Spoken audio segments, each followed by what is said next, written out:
Welcome back to New Rockstars. This is The Big Question, the show that gives you too much information about what happens when Chernobyl-style radiation tidal waves happen over and over, but to the Marvel Cinematic Universe. Sure, some superheroes are boring, but others make New Jersey pads to bang their robot corpse boyfriends. Get the light. Go!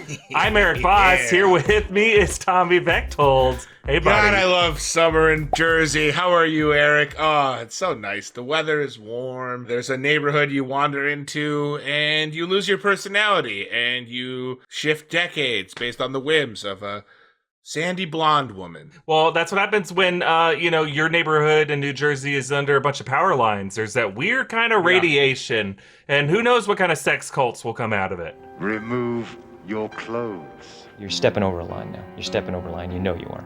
Yeah, I mean, it can't be worse than what Snooki did, right? Like, it can't be worse than what those guys got into. It can't get weirder. I don't think. Oh, I hope we get a Jersey Shore episode of WandaVision before this season's over. Oh, please, yes, please. With the poof. Well, WandaVision is once again, like many MCU titles, trying to ground this universe in science by suggesting that Westview's witchcraft is actually a kind of radiation. But, this is not the first time radiation has been used to explain the whole madness of the MCU. So, Tommy, what's our big question this week? Erik, I'm glad you asked, since you seem so confident about this. How exactly has radiation from the Infinity Stones affected the MCU? Now, we got this question from various Discorders: Dark Mosh, Tyler Edwards, Actually Sauceless, and Virtually Sauceless. I made that one up. Pretty much sauceless. Mostly sauceless. A lot of our friends on Discord, who are all patrons who support this channel, have been asking this in various different forms. So we figured we'd kind of just talk about the radioactive effects that the Infinity Stones and WandaVision is having on the MCU. And if you want to get your question featured on Big Question, really becoming a patron and joining our Discord is the most direct and easiest way to do it. It's where we always check first. It's where really the best questions tend to be asked anyway. Where all the action is. Now, we thought we were done with the Infinity Stones after Avengers Endgame, but the radiation those stones emitted remains. Tommy, you may remember the moment in Avengers Endgame where Bruce Banner said that the radiation is, quote, mostly gamma. And he compared it to his own origins with gamma radiation.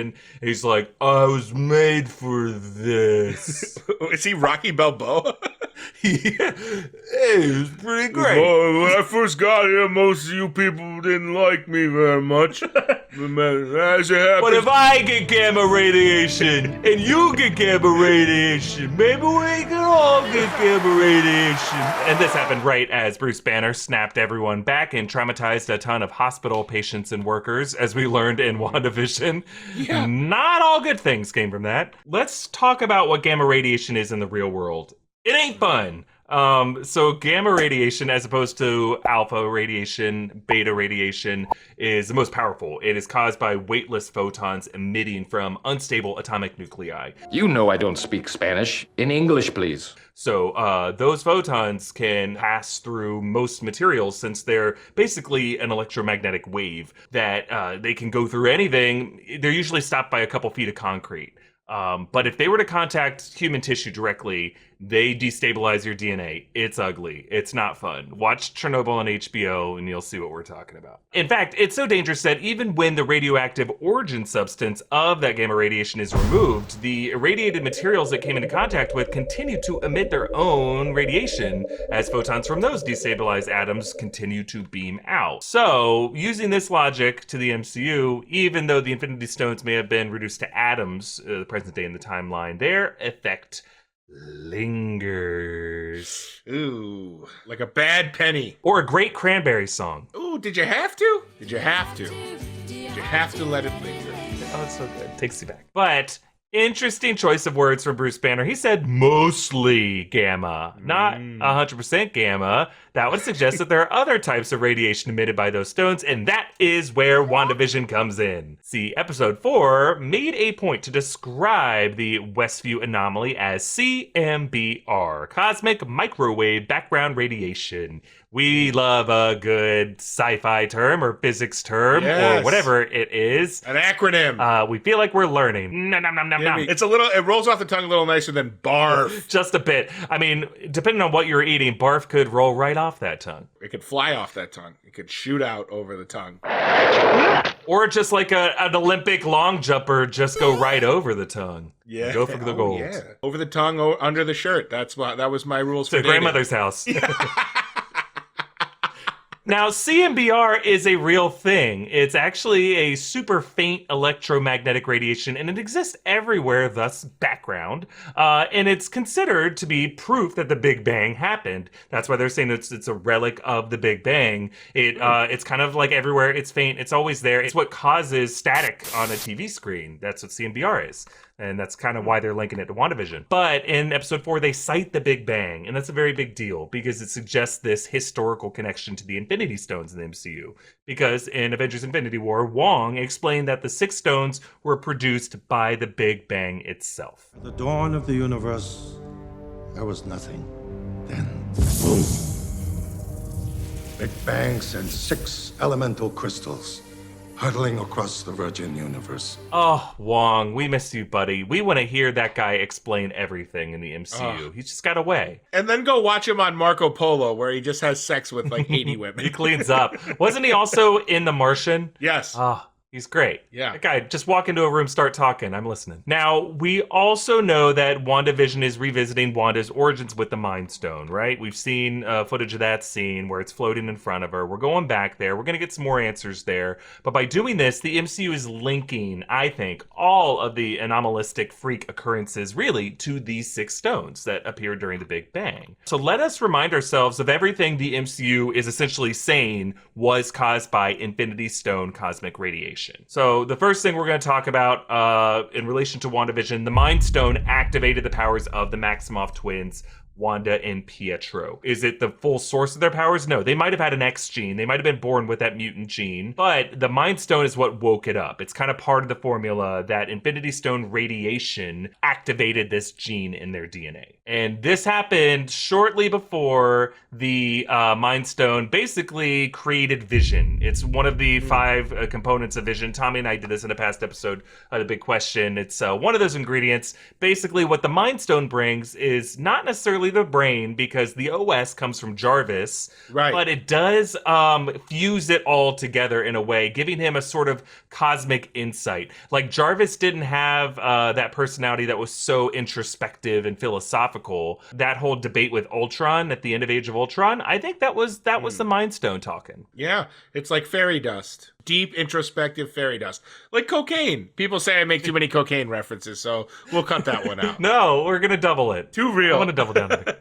Double down on it. Tommy, cocaine, Bechtold. But most important for WandaVision is this idea that, like, that Mind Stone, at least in the MCU, seems to be kind of the link between Wanda and Vision. And the fact that it's playing such a big role in WandaVision tells us that, you know, the source of their connection, the fact that both of them are kind of superpowered from the same inglet, that might be the kind of representation of their shared heart or their shared soul, comes from that Infinity Stone, which is kind of a sad thing. It's like, well, if this gem gets destroyed, we get destroyed. It's like those necklaces that you used to share with your best friend, the lockets, where you get a half and I get a half. And if it gets destroyed, your parents have to move out of state. And then you go to Iowa and you play Little League Baseball there, and I never see you again.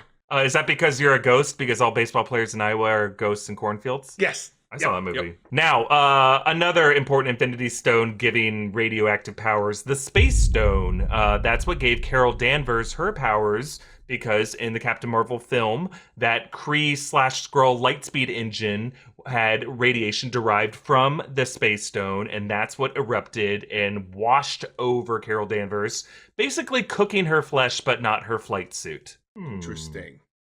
A lot of interesting inconsistencies with the Tesseract in that movie. It's able to be contained by a Happy Days lunchbox, but it slips through the hull of an airplane in the first Captain America movie. You know, science is a tricky thing. Science? If you put a question mark, it's a failsafe for whatever. You can get away with anything as long as you put a question mark at the end. Now, while we're talking about the Space Stone was also instrumental in teleporting Red Skull to Vormir.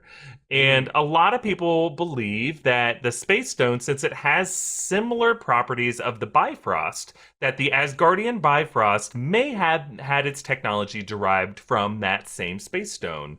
It kind of looks like it's a big beam of light that just transports you to the heavens. So could those two be linked? We know that Odin had an ancient possession of the Tesseract before he was depicted bringing it to Norway. And we saw in that children's book in the first Thor movie, he walked across the Rainbow Bridge to do it. So is there some kind of historical connection there? We'll see. Now, the Power Stone, of course, from the first Guardians of the Galaxy movie, destroyed Ronan the Accuser. Nearly destroyed the Guardians of the Galaxy 2. A lot of radioactive. It looked like kind of the same thing. Made your flesh look kind of cooked. Cooked flesh. It's keto, but it's not good. You're ringing that dinner bell for Army Hammer. Careful. Hey, let's let the public decide on Army Hammer, guys. Give him another chance. I'm a public. I'm part of the public. I think the guy's a cannibal. He's probably a monster. Now, most famous use of Infinity Stone radiation, of course, Thanos snapping his fingers, pissing off Thor, who didn't aim for the head, and half of all life was dusted. And I kind of want to run through the dusted names because this list keeps growing in the MCU in fascinating ways. So we know the names Wanda Maximoff, Peter Parker, Doctor Strange, Bucky Barnes, Sam Wilson, Peter Quill, Groot, Drax, Mantis, T'Challa, and then Nick Fury and Maria Hill. We saw all of that in the final minutes of Avengers Infinity War, but we also found out Shuri, and we know that Erik Selvig and Jane Foster. We saw in the post-credit scene of and the Wasp, Hank Pym, Hope Van Dyne, Janet Van Dyne. We could tell based off of the context from the Spider-Man movies that MJ, Ned, and Flash, and we think Aunt May. We also have been told through the script that, we mentioned Jane Foster and Wang were included in the snap victims. We've been led to believe that Sharon Carter and Secretary Ross were dusted as well. Hawkeye's family, we saw at the beginning of the Endgame. And then, as of WandaVision, Monica Rambeau was dusted as well, causing lots of drama with her missing her mother's death. It's very sad. Yeah. And then shortly after this, Thanos uses 6 stones again to atomize the stones themselves. And this is what released that shockwave of radiation that Rocket Raccoon's sensors picked up. So it kind of showed us that this interesting shockwave of radiation spills across the universe, making us think, does that do other things? And then just wrapping up other known uses of the stones and their radiation, Hulk brought everyone back who had been dusted, but that radiation badly injured his arm. And then meanwhile, it freaked out Monica Rambeau and millions of people around the world at Midtown High. It created a blood feud between the basketball team and the marching band. Lot of problems. Unsolvable problems that will last for generations. Once you with the marching band, it's over. Now, the 6 stones combined were used by Tony Stark to wipe out Thanos and his forces. So that killed Thanos, Ebony Maw, Proxima, Midnight, Corvus Glaive, all remaining Outriders and Leviathans and other infantry. But also, that radiation fatally injured Tony Stark himself. So those are the uses of the radiation that we know about. But if this radiation persists, what are some other possible side effects that are not yet confirmed but appear to be on the horizon? Well, one is this Westview Anomaly, as it has come to be known in WandaVision. So Darcy Lewis confirmed that energy field to be composed of CMBR, dating back to the Big Bang, and that the radiation is probably coming from Wanda's own sorcery, which was derived from a cosmic infinity stone. So that's a big deal. We don't quite know yet. If you're watching this video after WandaVision's episodes are finished, you might be able to tell us more. We're recording this halfway through the season. It seems like other kinds of anomalies like that, in the right set of circumstances, in this case, is a perfect storm involving Wanda Maximoff when she's particularly heartbroken over losing Vision, trying to access some of her own inner witchcraft. Yeah, that combine that with other people whose powers are derived from Infinity Stones, that radiation just lingering all over the galaxy, all over the universe, other things like this could start happening. Now, we should also talk about with WandaVision, Monica Rambeau, aka Spectrum. I'm pretty certain we are looking at a Spectrum origin story. You know, when Monica was ejected from Westview, I don't know if you saw this, Tommy, Wanda's red glow continued to snake and cover her body. Was that Carol Danvers' Infinity Stone energy radiation moment? A level up for Monica. Now, the side effect most people are asking about is with mutants. So if Wanda's energy field continues to grow wider and wider, could it warp the anatomies of others across the universe? Or maybe rewrite reality in a way to incarnate mutants into existence, kind of like a reverse House of M, as we've talked about before? A very Marvel Studios thing to do is like take the thing in the comics and reverse it and have that be how it happens. Because it's just enough of a nod to the comics without making it completely loyal to the comics, and it frees you to do whatever you want then with the characters. I think it's gonna have to be something like that. It's gonna have to be a big event that creates a lot of mutants, right? Like that's gonna have to be the explanation as to why Wolverine didn't come save the world when didn't help us defeat Thanos, unless he did in some other universe. The other theory I think is the bring them from another universe is the other one that appeals to me. Yeah, that's possible. And then if we are getting more Chris Evans Captain America movies, if he's going to be playing a young version of himself, it's probably going to be set in that alternate timeline that he lived his life out in, and then maybe see some of those rejected concepts from the first Captain America movie of like they were going to put James Howlett in one of those POW camps in World War II, and he was going to be there. I think Magneto was going to be there too. Wow. But of course, there's also the not as exciting option with mutants that like they were there, the camera wasn't pointed at them. Like there was some other side mission that Logan was there for during World War II. He just, he wasn't hanging out with the Avengers. Now, another possible radioactive side effect, the Fantastic Four. Ooh, yes. Because specifically in episode 4 of WandaVision, Hayward said that half of his astronaut pilots disappeared in the blip and that a lot of the others lost their nerve to return. And it sounds like, maybe not all have reported back. If astronauts went missing in space at the time of the snap, that's a very big deal. Where did they go? How did they come back safely? That sounds like it could be the origin story of the members of the Fantastic Four and Victor Von Doom. Maybe somehow through that passage they get crossed through the negative zone, or my theory has been the quantum realm and the MCU is going to be retconned as the negative zone. Either way, just missing astronauts, that's kind of like when you hear that in the Marvel world, it's like, that's our Fantastic Four. I got very excited when you brought up missing astronauts. I immediately got my Fantastic Four antenna up. Yeah, put up your posters. Kind of a bummer possible side effect is what the possible side effect of all radiation is: cancer. So I bring this up because Monica's mother, Maria, was being treated for cancer at the time of the snap. And despite the test coming back clear, her doctor said that the cancer returned a few years later. There's a lot about cancer we don't know. Often cancer does come back. But is there going to be a reason for that? Could lingering radioactive gamma rays just around the universe be what gave Maria Rambeau her cancer when it came back? We also know that cancer is going to pop up with Jane Foster. It's confirmed. The Thor Love and Thunder is going to feature the Jane Foster as a cancer patient story arc. Where did that cancer come from? Is it just going to be like, are we going to have a lot of different stories with characters getting cancer in the MCU, or are they all going to be connected? God, I hope not. You better not! You better not! Yeah, I mean, either way, characters are getting cancer, and this isn't the only other time this has happened. Meredith Quill died of brain cancer. And that was, Ego gave her that brain cancer. He kind of like killed off the loose threads of his universe-wide fest. But there might be some link with the Infinity Stones and the Celestials, right? Ego's the Celestial. His son, Peter Quill, was able to wield an Infinity Stone, and that was a big mystery at the end of the first Guardians of the Galaxy. How is he able to do that? And we found out in Guardians of the Galaxy Volume 2, it's because he's the son of the Celestial. So do the Celestials have a certain Infinity Stone cosmic radioactive coding? Is that what allowed Ego to, across galaxies, beam cancer into someone's head? And is that all coming from the same stone radiation? I like the idea of like a plating over you that keeps you, you have a celestial layer. I want a celestial layer. I just want that as a layer on my bean dip, right? Like, I got the refried beans, cheese, sour cream, and a bit of celestial there. Yeah, very nice. Tommy, as we wave our Geiger counter over the MCU and trying to detect where radiation is and how it's going to affect things, WandaVision is very clearly reconnecting with the traumatic events of Avengers Endgame, specifically the trauma of the Avengers reversal of the snap. And it tells us that the MCU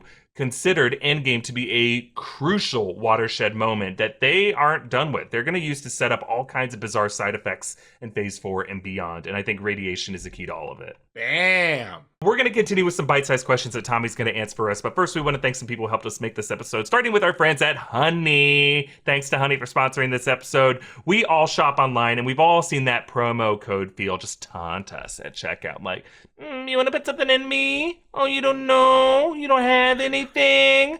Oh, bye-bye. Enjoy paying full price. Oh my God. Well, thanks to Honey, that annoying voice gets silenced forever because Honey searches for coupon codes. They make manually searching for those coupon codes a thing of the past. Honey is the free browser extension that scours the internet for promo codes and then applies the best one it finds to your cart. Honey supports over 30,000 stores online. They range from sites that have tech and gaming products to popular fashion brands and even food delivery. When you check out, the Honey button drops down and all you have to do is click Apply Coupons, and Honey searches for coupons for that site, and if it finds one, you will watch those prices drop. Off-screen producer Zach has used Honey to save $7 on a non-stick pan, and editor John used Honey to save $5 on a fancy water bottle. Honey has found its over 17 million members over $2 billion in savings. Whoa. Wow. And if you don't already have Honey, you could be straight up missing out on all these free savings. It's literally free, and it installs in a few seconds, and by getting it, you'll be doing yourself a solid and supporting this show. Get Honey for free at joinhoney.com/big question. That's joinhoney.com/big question. We also want to thank Babbel for sponsoring this episode. Ego tue meldif. In case you don't speak French, that was a poorly pronounced Ego killed Meredith. I'm working on my accent. I'm working on it with Babbel, the #1 selling language learning app. Babbel has made the language learning process addictively fun and easy with bite-sized lessons. When I visited Japan, I couldn't speak a lick of the native language, so when I'm able to travel again, I want to be better prepared. Babbel's 15-minute lessons make it the perfect way to learn a new language on the go, like while you wait in line or while you're doing your laundry. Babbel designs their courses with practical, real-world conversations in mind, things you'll use in everyday life. Babbel lessons were created by the over 100 language experts, not some clunky AI. Their teaching method has been scientifically proven to be effective. Choose from 14 different languages, including Spanish, French, Italian, and German. Plus, Babbel's speech recognition technology helps you improve your pronunciation and accent. Start your new language learning journey today with Babbel. Right now, when you purchase a 3-month Babbel subscription, you will get an extra 3 months for free. That's 6 months for the price of 3. Just go to babbel.com and use the promo code BIGQUESTION. That's BABBEL.com, code BIGQUESTION for an extra 3 months free. Babbel, language for life. Language for life. Learning. You know what else is for life? NWO, baby. Now comes the time for some bite-sized question that Tommy's going to answer. Are you ready, Tommy? Yes. All right. Our buddy Actually Sauceless is back. Again. And they're double dipping on Actually Sauceless. You double dipped the chip. They ask, with Deadpool becoming MCU canon, is Deadpool's time travel mechanic the same as Endgame's time travel? No, it's not. Okay. Avengers Endgame tries to stick to the alternate timeline rules of time travel, That's what Erik right, calls Type 2, in which significant changes to the past cause reality to split into alternate histories, while the past timeline remains unchanged. So when Endgame does time travel, it's basically creating several alternate histories. It's what Back to the Future Part 2 expands on the Back to the Future mythology of. Basically, once you change things, you just create another history, and you create history after history after history, whereas the one that you left stays exactly the same. You don't see a weird thing where it's like things cross-dissolve and history gets adjusted. That doesn't happen in this version. It's just another tentacle in the octopus of time. All right. Deadpool 2 uses a more comical F-it approach to time travel, Erik's Type 1, in which time travel isn't meant to have actual causal impact on the universe, and instead plays out more like a cartoon. I mean, it's Deadpool, come on. Deadpool or Cable go back in time, it's implied to have a do-over effect. Time doesn't branch into separate timeline. Everything stays within one history that gets warped by different choices by the time traveler. Deadpool's time travel mechanic isn't even consistent with the time travel of his own universe, right? Days of Futures Past featured consciousness time travel, Type 7, in which Kitty Pryde projects Logan's conscious mind into his younger body in the past, and who hasn't had that happen? What? Yeah, well, and Tommy, I want to thank you for sticking to our numbered types, because let's just make that a thing. I want to be the way that the Bechtold test, I think, is named after you. Yes. I want the Voss test of time travel is like, does it do this? Then it is type 1. Does it do this? Then it is type 2. I invented the Bechdel test, but because I thought it was too controversial for a man to have invented it, I changed the spelling of it and credited it to a woman. That's the type of Alison guy Bechdel. I am. Yes. Who was great on The Simpsons. This doesn't mean that when Deadpool joins the Prime MCU, time travel won't be the explanation. Deadpool is a cartoon. Yeah. He's ridiculous. He can use whatever logic he wants to arrive in this world, and we'll go with it because it's Deadpool. Yeah, for sure. Because he's going to say something quippy, and it's going to be funny and snarky, and it's going to be charming, and we're all just going to go, God, he's funny. Maximum effort. And easy on the eyes. The MCU might imply that Fox's X-Men universe was one of the many alternate timelines across a time stream, all monitored by the TVA. It's possible that Deadpool's time jumping at the end of Deadpool 2 made Deadpool a person of interest to the TVA, and that could bring him into the MCU multiverse. Yeah, I could see that being very possible. I mean, remembering the end of Deadpool 2, it was that Cher, if I could turn back time, and he goes back and he saves Vanessa. He prevents X-Men Origins, the Wolverine, from happening. He prevents himself from doing the Green Lantern movie. I think he tries to kill baby Hitler.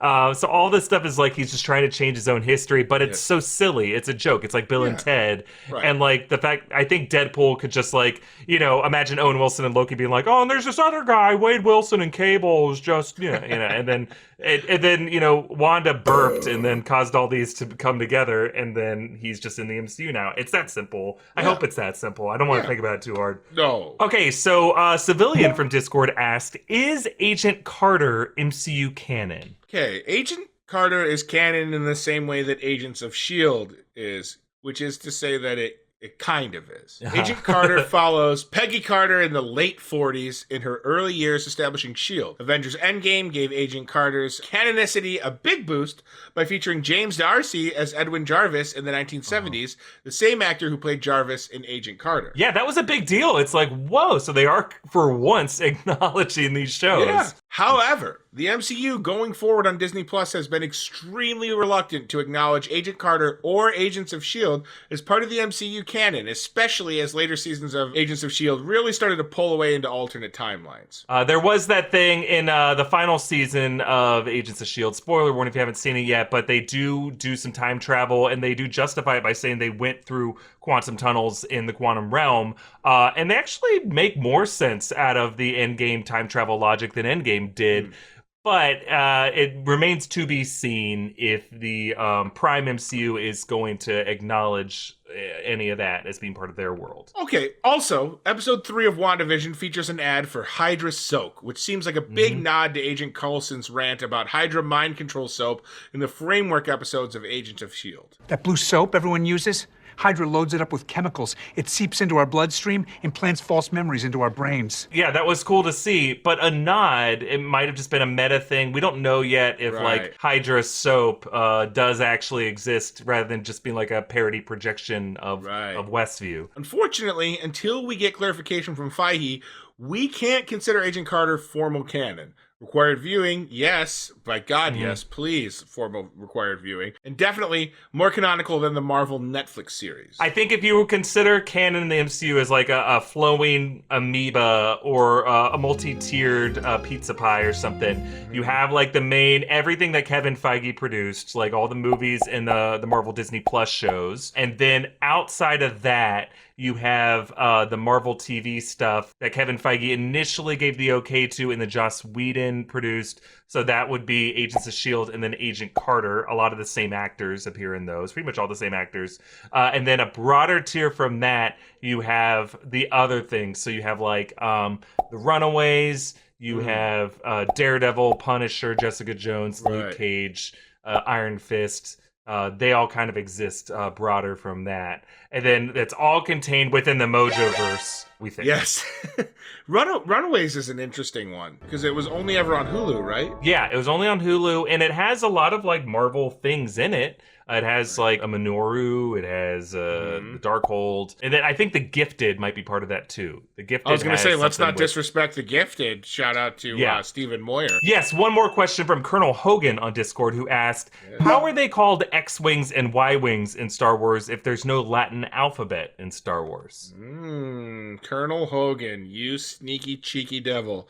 When George Lucas originally conceived Star Wars, the in-universe written language of Arabesh had not yet been invented. So, in the original cut of A New Hope, English printed words using Roman letters were visible. However, these were re-edited into Arabesh for the 2004 DVD release. Always tinkering, George. Always meddling, always changing. Lucasfilm Story Group head Pablo Hidalgo considers Roman alphabet characters part of Star Wars canon. The way many have justified this is by calling it the High Galactic Alphabet. I like that. HGA, baby. A snobby alternate written language that's identical to the Roman alphabet. That would explain the existence of Roman letters in the names of the X-Wing and the Y-Wing. There's also the language of Tunis, which corresponds to the real-world Greek alphabet. Alpha, Beta, Gamma, Delta, Epsilon, Zeta, Eta, Theta, Iota, Kappa, Lambda, Mu, Nu, Xi, Omicron, Upsilon, Phi, Chi, Psi, Omega. Iota, Pi, Rho, I forgot those two. Thus, why we have a Lambda class shuttle. Oh, I see. Yeah, the Lambda TA class. Yeah, okay, so that would be Greek. Okay, there's an answer for all of these things, I'm sure. It's really just because they didn't think to do it, you know? Agreed. Yeah, they look like X's, they look like Y's. That's how the production designers classified them. And they're like, oh, that's just what we'll call them. You can tell that it's an X-Wing. because of the way it is. But good thing the story group has an answer for us. And thank you, Tommy, for giving us that answer. Hey, my pleasure, my treasure. Oh, we have time for one more box of scraps question. Box of scraps! And this comes to us from MJ on Discord, who asked, if you were in Inception, what would your totem be? You know, Erik, my totem would be when I was a young performer. When I was a young what? Los Angeles, I was taking a workshop at Second City on Hollywood Boulevard, and I was leaving the workshop, and out of the corner of my eye, there was a baseball card on the floor. And when I went to pick up that card, it was a Indiana Jones trading card with a picture of the little Maharaja. So, but it was like from 1984 or something like that, or 1983. Don't quote me. I know the years the movies came out. I don't know when the cards were printed, is what I'm saying. Okay. And so I picked it up and kept it because I was like, what a weird thing that there's this perfectly intact gem mint, as the card fans would say, little Maharaja card. I did a Google search to make sure it wasn't valuable, because otherwise I would have turned it in. It was worthless. It was like, so I kept it, I put it in my wallet, and it was a source of good luck for me. I thought I would take it out and rub it for luck when I was gambling at a casino or talking to a girl that I liked. I would be rubbing the little Maharaja. They're like, what are you rubbing in your pocket, Tommy? I'd be going like this. I'd be like, yes. They're like, yeah, why are your hands just moving around your pocket so fast? No, I didn't do that necessarily, but this thing was a source of good luck for me, and then I lost it. No. But there's a happy ending to this. Because it became kind of famous to my friends, because I would take it out and I would whip it out. I'd whip the little Maharaja out and kind of wave him around at people. But I'd say, oh, rub the Maharaja for good luck. Rub the card for good luck.